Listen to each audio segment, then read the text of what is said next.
What to do when you're falsely accused. Picture this. You walk into the break room and immediately sense that something's off. Coworkers stop talking when you approach.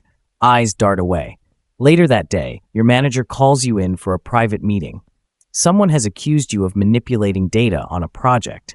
You know the accusation is false, but the rumor has already taken root. Suspicion moves faster than truth. In another scenario, it may not be as direct. Maybe a former friend distorts something you once said in confidence, turning others against you with a version of the story that paints you as controlling or dishonest. People don't ask for your side, they simply back away. It's one thing to make a mistake and take responsibility for it.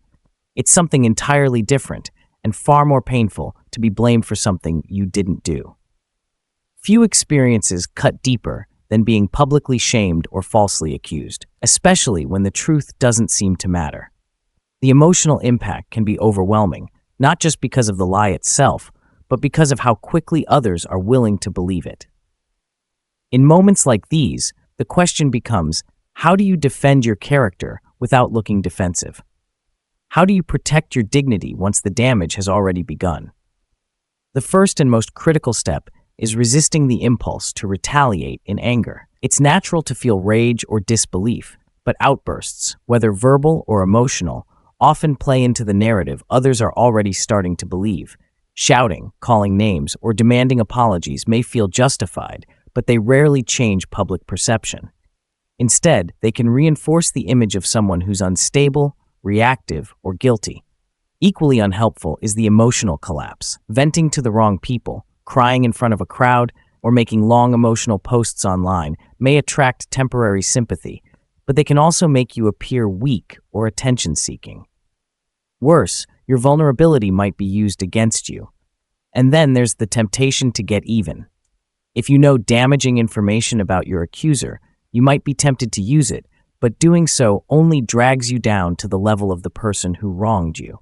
It turns a false accusation into a real conflict and makes it harder for others to see who was truly in the wrong.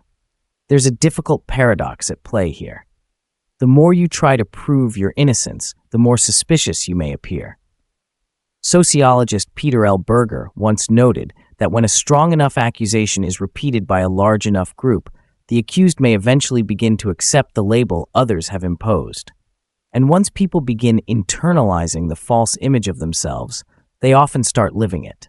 So what's a better approach? Start by staying composed. That doesn't mean pretending nothing happened. It means remaining grounded. When someone throws mud and you don't throw it back, it makes others pause. People respect quiet strength. When someone attacks you and you don't fight back with the same energy, it forces observers to think twice. They may not say it aloud, but some will start to question the original story.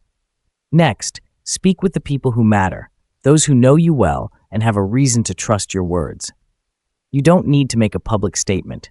Just say privately, "I want you to hear it from me. This isn't true."